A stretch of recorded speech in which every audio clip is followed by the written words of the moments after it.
안녕하십니까. 2019년 8월 8일 최병목의 팩트를 시작하겠습니다.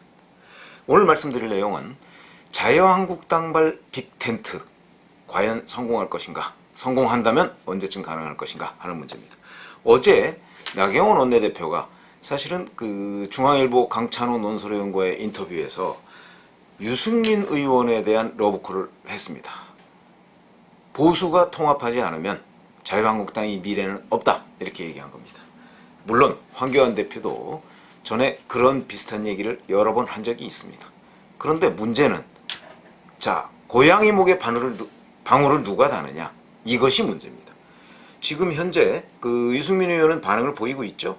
바로 나경원 원내대표 측과 아무런 접촉도 없었다, 이렇게 얘기를 하고 있습니다. 그럼 접촉도 없이 나경원 원내대표가 그냥 툭 던졌는데 이것이 과연 결실을 맺을 수 있을 것인가? 자, 우선 선거연대 또는 통합의 역사, 후보 단일화의 역사 잠깐 좀 살펴보면 처음부터 끝까지 관통하는 하나의 원칙이 있습니다. 뭉치면 살고 흩어지면 죽는다, 그 얘기입니다. 무슨 얘기냐면, 자, 1997년에 DJP 연합이 있었죠. 그 DJP 연합으로 DJ 정치사에 처음으로 당선이 됩니다. 처음으로, 그러니까 무슨 얘기냐면, 자, 김대중 대통령이 탄생하는 겁니다. 그동안 전통적으로 그 당시 여당, 이제 민주공화당부터 시작하는 그런 여당의 뿌리, 그 사람들이 계속해서 집권을 하다가 처음으로 우리나라의 소위 산업화 세력과 민주화 세력 중에 민주화 세력이 당선되는 겁니다. 그 당선되는데 결정적인 기여를 한 것은 역시 연합이었습니다. 뿐만입니까? 2002년 노무현 정몽준 단일화, 누구도 상상할 수 없는 그 단일화 드라마를 노무현 대통령이라는 그 어떤 진짜 대단한 전략가라고 볼 수가 있는 것이죠. 아무도 노무현 대통령이 평상시에 했던 언행을 보면, 아니, 재벌 출신인, 당시에도 재벌이었죠. 재벌과 어떻게 손을 잡을 수 있느냐. 근데 그 발상의 전환을 한 겁니다. 또 성공했습니다. 그런 것만 있는 게 아니고 패배한 것도 물론 있습니다. 잘 기억나시지만 2012년이죠. 안철수 후보와 문재인 후보가 대선에서 단일화를 했습니다. 물론 불완전한 단일화라고는 하지만 그 단일화를 해서 패배했습니다. 박근혜 후보한테 패배했죠. 이건 이제 대선의 경우고. 자, 그러면 가까이에는 지금 바로 나경원 원내대표가 국회의원 배지를 다시 달게 된 계기가 된 것이 2014년 서울 동작을 재보선입니다. 아시다시피 서울 동작을 재보선의 그 당시 야권 후보는 노회찬 전 의원이었습니다. 그러니까 민주당과 정의당이 후보 단일화를 한 겁니다. 노회찬 전 의원으로. 그런데 바로 이 재보선에서 나경원 후보가 이겼습니다. 이때는 나경원 후보는 새누리당 후보로 나왔었죠. 이겼습니다.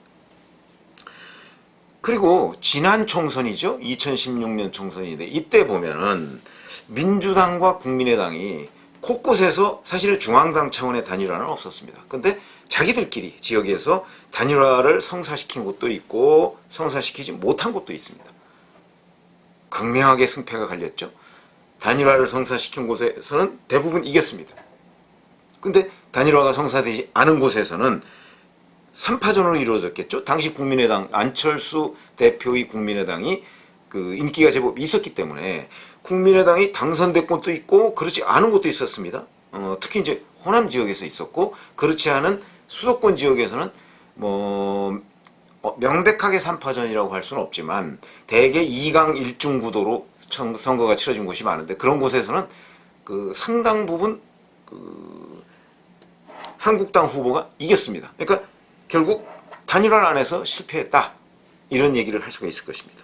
자, 그러면 지금 황교안 대표와 나경원 원내대표가 얘기하는 빅텐트론, 그러니까 무슨 얘기냐면 한국당을 중심으로 바른미래당의 유승민 의원계와 그 다음에 물론 러브콜은 안철수 전 대표한테도 했죠. 궁극적으로는 다 같이 뭉쳐야 된다, 이렇게 얘기를 했고요. 그 다음에 무소속의 일부 여당 의원 계열이, 지금 이제 한국당 계열이 있고, 그 다음에 또 하나는 뭐 우리 공화당도 가능하면 합치면 좋겠다라는 의사를 피력한 것 같은데, 만약에 나경원 원내대표의 희망대로 이것이 과연 될 수 있을까? 근데 마침 8월 8일 오늘 민주평화당에 있는 대한정치연대라는 그룹이 있습니다. 민주평화당이 총 소속 의원이 14명이고 민주평화당에서 활동하고 있는 바른미래당 의원이 2명이고 해서 사실은 16명인데 이 중에 10명이 대한정치연대에 있습니다.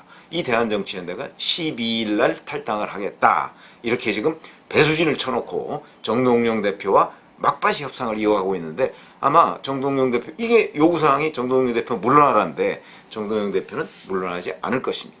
그렇기 때문에 탈당은 거의 기정사실이 됐다. 이렇게 지금 볼 수가 있고요.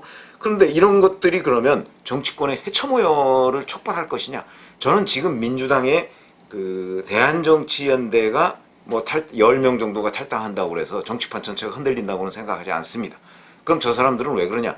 바로 본인들이 내년 총선에 당선될 것 같지 않기 때문에 일종의 몸부림을 치는 것이죠. 그러니까 본인들과 바른미래당 내에 있는 뭐 안철수 의원 개나 뭐 이런 쪽하고, 안철수 의원 개 중에서 호남 출신들이 많으니까 그 의원계하고 연대해서 호남에다가 무슨 신장개혁당을 하나 만들겠다는 겁니다.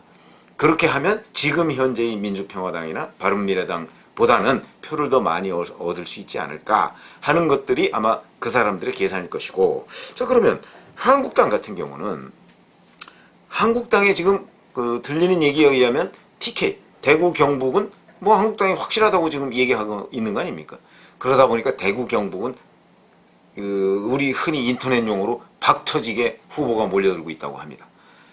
문제는 대구 경북만 가지고 뭐 한국당이 집권할 수 있겠습니까?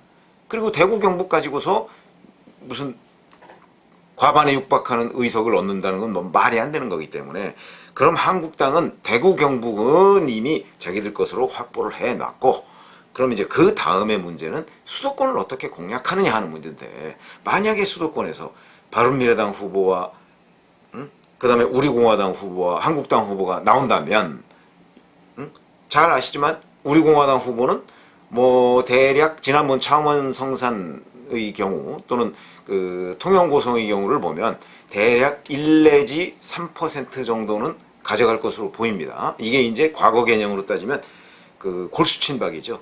그래서 1 내지 3% 정도 가져간다고 보고, 그러면 바른미래당은 그거보다 좀 더 가져갈 거거든요.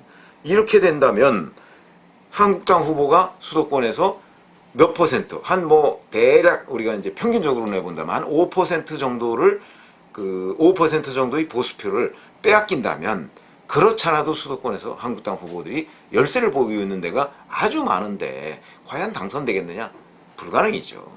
그렇게 되면 지금보다 오히려 더 의석을 잃을 가능성이 많습니다.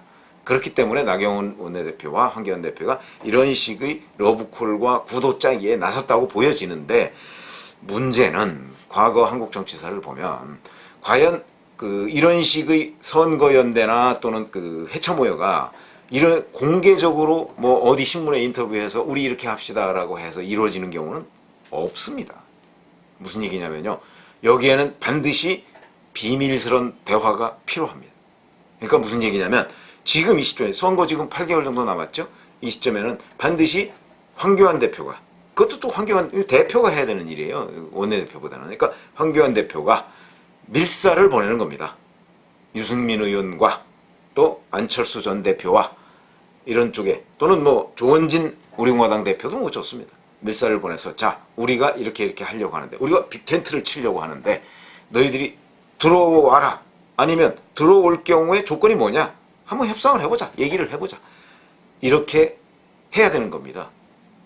그렇게 하지 않으면요, 그냥 이런 식으로 공개적으로 뭐 들어와라, 뭐 나 들어와서 유승민 의원 보고 들어와서 서울에 있는 험지에 나가라, 아니 유승민 의원이 왜 그런 선택을 하겠습니까?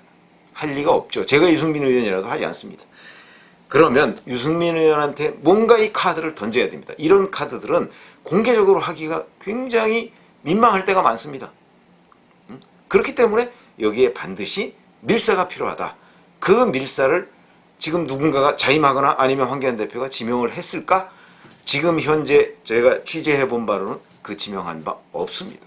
그렇기 때문에 지금 이 시점에서 본다면 황교안 대표나 나경원 원내대표의 빅텐트론이 굉장히 공허하게 느껴집니다.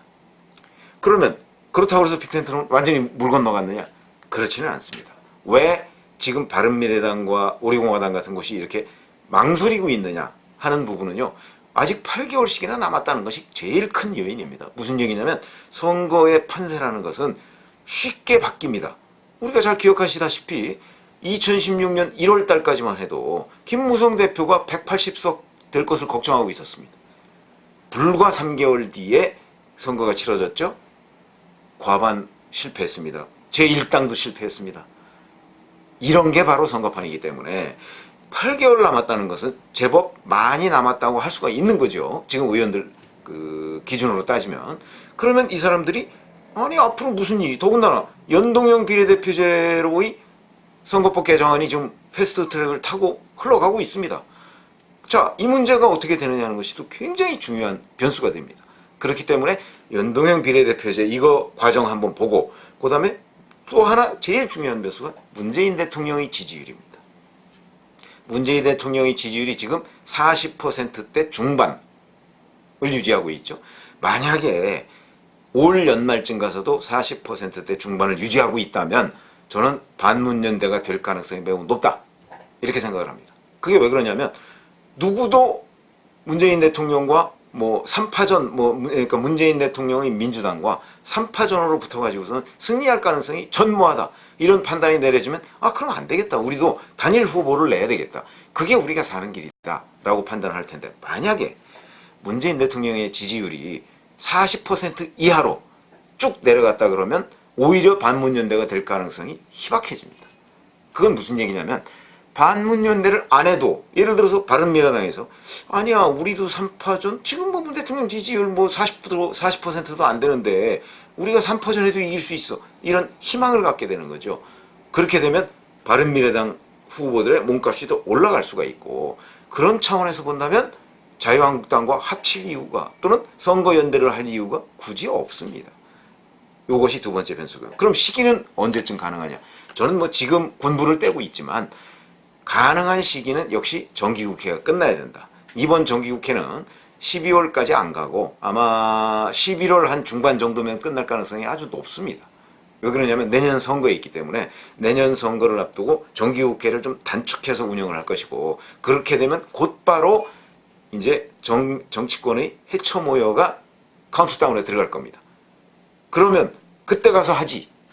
그때 가서 하면 늦습니다. 지금부터 밀사가 왔다 갔다 하면서 텐트를 치는 데 필요한 여러 가지 도구들을 장만하지 않으면 12월 내년 1월이 돼도 선거연대는 이루어지지 않습니다. 그렇기 때문에 지금부터 그런 작업을 서둘러야 하는데 황교안 대표나 나경원 원내대표가 그런 흔적은 아직 없습니다. 그러나 임박해서 지금부터 그런 밑밥을 뿌려놓으면 아마도 11월 말이나 12월 초쯤에는 본격적으로 얘기가 진행될 가능성이 매우 저는 높다고 보는데 물론 아까 두 가지 변수가 있습니다만 그런데 지금 그런 일이 전혀 안테나에 잡히지 않기 때문에 만약에 정말 빅텐트를 하지 않으면 우리는 죽는다. 나경원 원내대표 말대로 한국당의 미래가 없다 라고 생각한다면 지금 이 군부를 더 세게 떼야 된다. 그것만이 한국당이 사는 길이다.